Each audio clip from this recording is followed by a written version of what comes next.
Hello दोस्तों, स्वागत है आप लोगों का मेरे यूट्यूब चैनल टेक्निकल प्रवचन में। दोस्तों, मैं आज आप लोगों के लिए बहुत ही बड़ा अपडेट लेके आया हूं एनसीएल की भर्ती से रिलेटेड। दोस्तों, यहां पे सभी कैंडिडेट को जितने भी जो है कि एग्ज़ाम में बैठे थे या फिर जो भी एनसीएल से जो है कि रिलेट करते हैं, जो भी एग्ज़ाम देने की कोशिश में थे या रिक्रूटमेंट के बारे में जो है कि बहुत ही इच्छुक थे कि भर्ती आए आए। तो दोस्तों, यहाँ पर मैं आपको बता दूँ कि भर्ती आ चुकी है और हम लोग इस भर्ती के बारे में 300 प्लस पोस्टें हैं, इसके बारे में जो है कि डिटेल्स में जानेंगे। क्योंकि दोस्तों, डिटेल्स में जानना बहुत ज़रूरी है, क्योंकि ये भर्ती जो है दोस्तों, यहाँ पे मैं आपको बता दूं कि ये जनरल भर्ती नहीं है। यहाँ पे ये स्पेशल भर्ती यहाँ पे क्रिएट की गई है। मैं आपको ये पूरी डिटेल्स इसमें बताने वाला हूँ। तो दोस्तों, मैं ये भी बता दूं आपको कि अगर मेरे चैनल को जो पहली बार वॉच कर रहे हैं तो प्लीज़ मेरे चैनल को सब्सक्राइब ज़रूर करें। क्योंकि दोस्तों, यहाँ पे मैं आपको जो है कि एनसीएल से रिलेटेड बीआरओ एनएमडीसी कोई भी टेक्निकल वैकेंसी हो, नॉन टेक्निकल वैकेंसी हो, मैं सब इन्फॉर्मेशन आप लोगों को बिल्कुल प्रोवाइड कराता हूँ। और ख़ासकर टेक्निकल विषयों के सब्जेक्टों को जो है कि मैं यहाँ पे कवर भी कराता हूँ आपको, जिससे कि आप लोग एग्ज़ाम में अच्छे से अच्छे मैक्सिमम मार्क्स ला पाएँ, जिससे कि आप लोगों की पॉसिबिलिटी हो ज़्यादा से ज़्यादा सिलेक्शन पाने की। ठीक है दोस्तों, तो यहाँ पे चलते हैं हम लोग जो है कि सीधे जो नोटिफिकेशन आया है उसको पढ़ते हैं। तो दोस्तों, यहाँ हम लोग देख सकते हैं कि एनसीएल लिखा हुआ है, Northern Coalfield Limited, a mini ratna company undertaking of Government of India. Head office इसका दोस्तों पंजरे भवन मोरवा सिंगरौली में है। ठीक है दोस्तों, और मैं जैसा कि आपको बता दूं कि मैं एनसीएल का ही एक एम्प्लॉय हूं। ठीक है, तो यहाँ पे दोस्तों हम लोग आते हैं, देखते हैं। तो ये दोस्तों जो है कि रिक्रूटमेंट हमारा कब का जारी हुआ है, यहाँ पे देखेंगे 16 जनवरी 2022, आज ही का रिक्रूटमेंट दोस्तों ये जारी हुआ है, जिसका reference number NCL headquarter PD लिखा है रिक्रूटमेंट अब्लिक 2022 अब्लिक 44। ठीक है दोस्तों, तो इसके अलावा अभी और भी भर्तियाँ बहुत जल्द आएंगी, मैं आपको उसको डिटेल्स में बताऊँगा। ठीक है, उसके बारे में बताऊँगा। बाकी यहाँ पे देखते हैं हम लोग फटाफट नोटिस में क्या लिखा है। ठीक है, तो यहाँ पे दोस्तों देख सकते हैं कि application are invited for eligible superannuated. ठीक है दोस्तों, यहाँ पे ये ध्यान देने वाली बातें हैं कि superannuated HMM operator of NCL for engagement under the guidelines of Coal India Limited. ठीक है दोस्तों, for availing the service of superannuated non executive employees circulated vide office order number CIL/C5B/MP and IR non executive guideline 268 date 12/10/2020। तो दोस्तों, एक कोल India ने यहाँ पे notice जारी किया हुआ था 12 अक्टूबर 2020 को, कि उसमें जो भी हमारे रिटायर्ड कर्मचारी होंगे, ठीक है दोस्तों, जो भी हमारे रिटायर्ड कर्मचारी होंगे जो 2018 यानी 31 मार्च 2018 के बाद रिटायर हुए हैं, उनको कोई मेडिकल इशू नहीं है, कोई भी वैसा रिजिग्नेशन नहीं किया गया है ज़बरदस्ती, या फिर वो डिसमिस नहीं किए गए हैं सर्विस से। तो ऐसे जो सिंपल तरीके से रिटायर्ड हुए हैं 31 मार्च 2018 के बाद, उनको उनके लिए ये भर्ती जारी हुई है दोस्तों।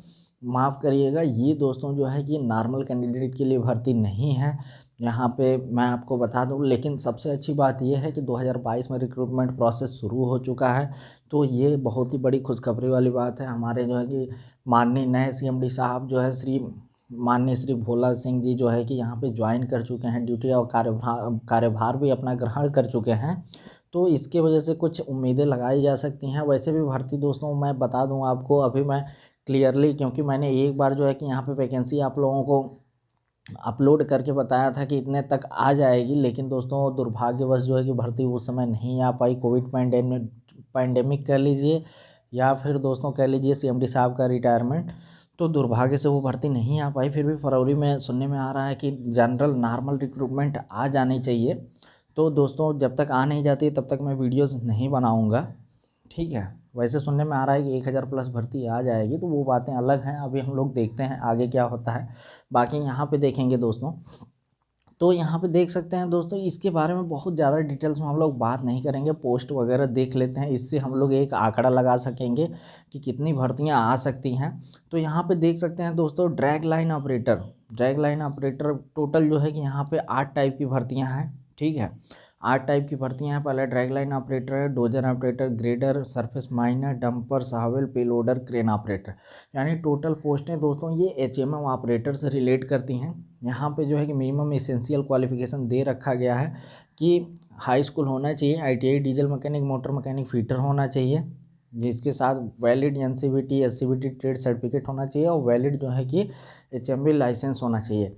तो दोस्तों मैं यहाँ पे ड्रैग लाइन की 19 पोस्टें दी हुई हैं और इतनी योग्यताएं हैं, तो मैं आपको ये डिटेल्स में बता देता हूँ कि जो भी हमारे सीनियर ऑपरेटर जो थे, कुछ उसमें से पहले की जो भर्तियां हुई थी, इस बेस पे जो इसेंशियल क्वालिफिकेशन मांगा गया है, इस बेस पे बिल्कुल भर्तियां नहीं हुई थी। तो यानी जो हमारे रिटायर ऑपरेटर होंगे, ड्रैग लाइन ऑपरेटर, ये बहुत ही रेयरली लोग होंगे जो इस योग्यता को धारण करते होंगे, ठीक है। बाकी प्रमोशन बेस्ड पे लोग डंपर चले, ट्रक चलाते थे, डंपर चलाते थे, उसके बाद उनका सावेल ऑपरेटर में प्रमोशन हुआ डोजर से, शामिल के बाद वो ड्रैग लाइन ऑपरेटर बन गए सीधे। तो यहाँ पे जो है कि मिनिमम पॉसिबिलिटी है कि शायद ही कोई मिल पाए ऑपरेशन के लिए। और मेरे प्रोजेक्ट की बात करें दोस्तों, मैं अपने प्रोजेक्ट का नाम यहाँ पे नहीं बताना चाहूँगा। मेरे प्रोजेक्ट में कोई भी ड्रैग लाइन ऑपरेटर अभी तक जो सुनने में आ रहा है या फिर मेरे रिकॉर्ड के अनुसार अभी 2018 के बाद से कोई रिटायर नहीं हुआ है। तो यहाँ पे 31 मार्च 2018 के बाद रिटायर वालों के लिए भर्ती है। तो यहाँ से इस प्रोजेक्ट से तो कोई मिलने वाला नहीं है, ठीक है। तो एक उम्मीद हम लोग लगा सकते हैं कि ड्रैग लाइन के फ़िलहाल इनके पास 19 ऑपरेटरों की ज़रूरत है, जो कि बहुत ही अच्छी बात है। डोजर ऑपरेटर की 16 पोस्टें हैं, ग्रेडर की 7 हैं और सरफेस माइनर्स ऑपरेटर की 27 हैं। तो दोस्तों ये जो भर्तियां हैं, पोस्टें दिखाई दे रही हैं, ये हो सकता है कि ये टोटल पोस्ट हैं कि इस समय ज़रूरत हो, या फिर इनके लिए जो है कि इतना स्पेशल रिजर्व किया गया हो। और दोस्तों ये भी बता दूं कि सरफेस माइनर ऑपरेटर ये जो है कि नया पोस्ट है, इस पे रिटायर्ड कर्मचारी लोग शायद ही रेयरली मिलें, ठीक है। तो यहाँ पे मैं आपको ऐसे ही डंपर ऑपरेटर की यहाँ पे 184 पोस्टें दिख रही हैं, शामिल की 19 हैं, पेलोडर की 9 हैं और क्रेन ऑपरेटर की 26 हैं। यानी दोस्तों टोटल भर्तियाँ जो हैं यहाँ पे हम देख सकते हैं कि टोटल जो है हमारे यहाँ पे 307 पोस्टें हैं दोस्तों, ठीक है। 307 पोस्टें हैं, जिसमें अनरिजर्व की 166 हैं। बाकी ऐसे ही जो है कि करते करते सबकी जो है कि सेपरेट वाइज जो है कि हैं। तो दोस्तों यहाँ पे 307 पोस्टें हैं, तो मान के चलिए कि एक आंकड़ा लगाते हैं, क्योंकि हम लोग यहाँ पे एनालिसिस भी करेंगे और काफ़ी अच्छे से एनालिसिस जो है कि हम कोशिश करेंगे कि कर सकें हम लोग, और सक्षम भी हैं। तो यहाँ पे मैं दोस्तों आपको बता दूं कि सबसे पहली बात, ये जो कोल फील्ड का एरिया है, यहाँ पे जो लोग रिटायर होते हैं दोस्तों, जैसे आप मान लीजिए नॉर्मल स्टेट गवर्नमेंट हो गई या सेंट्रल गवर्नमेंट हो गई, वहाँ के रिटायर्ड कर्मचारी जो है कि लगभग रिटायर होने के 15 से 20 साल बाद तक या कम से कम 10 साल तक उनकी जो है कि जीवन प्रत्याशा बची रहती है और जीवन जीने की जो है उम्मीदें बिल्कुल जो है कि सुरक्षित रहती हैं। लेकिन दोस्तों यहाँ पे पॉल्यूशन की वजह से या फिर अदर भी जो कुछ कह लीजिए यहाँ का इन्वायरमेंट की वजह से, यहाँ पे जो भी कर्मचारी रिटायर होते हैं, उनकी रिटायर होने के बाद खुशहाल लाइफ जो है मैक्सिमम 5 साल से लेके 8 साल तक रहती है। बाकी वो जीने की पॉसिबिलिटी तो कितना हो जी सकते हैं, लेकिन जो रिटायर 60 साल के बाद जो 65 से साल वाली एज है, 5 साल अगले 5 साल तक की एज है दोस्तों, वो जो है कि खासकर ऑपरेटर बैच की, दोस्तों ऑपरेटर बैच जो है कि सीधे फील्ड में काम करता है, जिसकी वजह से उसकी जो एवरेज लाइफ है वो 5-7 साल जो है कि रिड्यूस हो जाती है, जिसके वजह से वो आदमी हमारे सामने दोस्तों। यहाँ पे मैं आपको एक चीज़ और बता दूँ कि कुछ लोग जो है कि रिटायर हुए हैं, हालांकि मेरी नौकरी बहुत ज़्यादा दिन की नहीं है, लेकिन कुछ लोग यहाँ पे रिटायर हुए हैं दोस्तों। और हाल ही में अभी मेरे सामने जो है कि सुनने में आया कि ये जो है कि 1 साल पहले रिटायर हुए अदर सेक्शन में ऑपरेटर, और जो है कि रिटायर होने के बाद वो क्या कर गए, वो जो है कि स्वर्ग लोक में चले गए। तो खैर वो सब बातें दूसरी हैं। तो यहाँ पे दोस्तों हम लोग यही चर्चा करने वाले हैं। 307 पोस्टें आई हैं। अगर इसके अलावा NCL जो है कि ओपन रिक्रूटमेंट नहीं भी निकालता है दोस्तों, तो इन 307 पोस्टों में बहुत ही रेयरली इनको सिर्फ मैक्सिमम मान के चलिए दोस्तों कि 20 से 30 ऑपरेटर ही मिलने वाले हैं। 20 से 30 या मैक्सिमम 50 ऑपरेटर मिल जाए तो ही बहुत बड़ी बात है, ठीक है दोस्तों। बाकी पोस्टें खाली होने वाली हैं। तो ये, और इसकी डेट दोस्तों 31 जनवरी तक है। तो हम लोग ये उम्मीद कर सकते हैं कि 31 जनवरी तक अगर इसके फॉर्म 50 भी नहीं मिले, उससे कम भी मिले, तो जल्द ही ये फरवरी एंड तक या फिर मार्च तक जो है कि हमारी नया रिक्रूटमेंट इस नए पोस्ट के हिसाब से जारी हो जाएगा। और दोस्तों मैं आपको ये भी बता दूं कि ये दोस्तों जारी हुआ है नोटिफिकेशन सिर्फ इस वजह से कि कोल इंडिया ने 12 अक्टूबर 2020 को एक नोटिस जारी किया था, जिसमें जो है कि उसने गाइडलाइन जारी किया था कि ऐसे जो सुपर एनुमेटेड लोग हैं, जो रिटायर्ड कर्मचारी हैं नॉन एग्जीक्यूटिव कैडर के, वो जो है कि एचएमएम ऑपरेटर पैरामेडिकल स्टाफ, यहाँ पे आपको मैं दिखाता हूँ, ये देखिए। तो यहाँ पे उन्होंने 3 तरह के पोस्टों को जो है कि निकालने का वो किया था कि पैरामेडिकल स्टाफ हो गया, एचएमएम ऑपरेटर हो गया और इलेक्ट्रिकल सुपरवाइज़र हो गया। ये 3 टाइप के लोग जो रिटायर हो चुके हैं 2018 31 मार्च के बाद, उनके सर्विस को, उनके पिछले लास्ट के 3 साल के सर्विस का जो है कि एनालिसिस किया जाए। एनालिसिस करने के बाद जो बेटर परफॉर्मेंस जिनका लगे, उनको जो है कि यहाँ पे भर्ती के लिए जो है कि बुलाया जा सकता है। उसी के गाइडलाइन को जो है कि पालन किया है एनसीएल ने। और ये दोस्तों मैं आपको ये भी बता दूं कि ये सिर्फ और सिर्फ भर्ती जो है कि 1 साल के लिए कॉन्ट्रैक्ट बेसिस पे है। यहाँ पे आपको दिखाई देगी, दिखाता हूँ आपको। ठीक है दोस्तों, शायद मैं आप लोगों को दिखा नहीं पा रहा हूँ, सिर्फ ये 1 ईयर के लिए है। यहाँ पे देख सकते हैं दोस्तों, ये देखिए दोस्तों, फिक्स टर्म कॉन्ट्रैक्ट आप 1 year as per following guideline.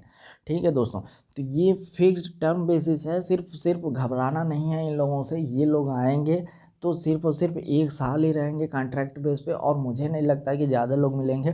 बाकी दोस्तों मैं आप लोगों को इन्फॉर्मेशन के लिए बता दूं कि जैसे एचएमएम ऑपरेटर की ऐसे रिक्रूटमेंट आई है, अभी आप लोगों को देखने को मिलेगा कि यहाँ पे हो सकता है कि सुपरवाइज़र लोगों का भी ऐसे ही सीनियर लोगों का भर्ती देखने को मिले, बाकी जो है कि अपना पैरामेडिकल स्टाफ का मिले। तो इन भर्तियों से हमारा कोई खास नुकसान नहीं होने वाला है। जो जनरल कैंडिडेट हैं उनका कोई खास नुकसान होने वाला नहीं है। हाँ, एक चीज़ फ़ायदे की बात ये है कि हम लोगों को कम से कम ये क्लियर हो जा रहा है कि हमारी ओपन रिक्रूटमेंट जो है कि कितनी आ सकती हैं। अभी फ़िलहाल एनसीएल को कितने मैन पावर की ज़रूरत है, ये जांचने और परखने का बहुत ही अच्छा मौका मिल रहा है। यहाँ पे हम देख सकते हैं कि 307 प्लस वैकेंसी हमको दिखाई दे रही हैं। और हम लोग ये भी एनालिसिस के द्वारा आंकड़े लगा पाए कि कोई भी रिटायरमेंट के बाद सबसे बड़ी बात यह है कि लोगों के पास जो है कि बेटे बहू बेटियां हो जाती हैं, उनके बच्चे हो जाते हैं, लोग जो है कि अपने गृहस्थ जीवन में अस्त व्यस्त हो जाते हैं। तो मुझे नहीं लगता कि कोई जो है कि रिवर्स आएगा, क्योंकि यहाँ पे अच्छा खासा एनसीएल जो है कि पेंशन भी प्रोवाइड कराती है, जो कि मिनिमम 20 से लेकर के 30,000 तक का जो है कि पेंशन उनको मिलता होगा मंथली। तो मुझे नहीं लगता कि फिक्स टर्म बेसिस पे 50-60 हज़ार 70,000 रुपये पाने के लिए कोई यहाँ पे फिर से आए दोबारा। ठीक है दोस्तों, तो ये रही इन्फॉर्मेशन दोस्तों। बाकी जैसे ही कोई नेक्स्ट अपडेट आता है मैं बिल्कुल आप लोगों को अपडेट करता रहूँगा दोस्तों। मेरे वीडियोज़ को देखने के लिए थैंक्स दोस्तों। प्लीज़ मेरे चैनल को सब्सक्राइब ज़रूर करिएगा लेटेस्ट अपडेट पाने के लिए। थैंक यू दोस्तों।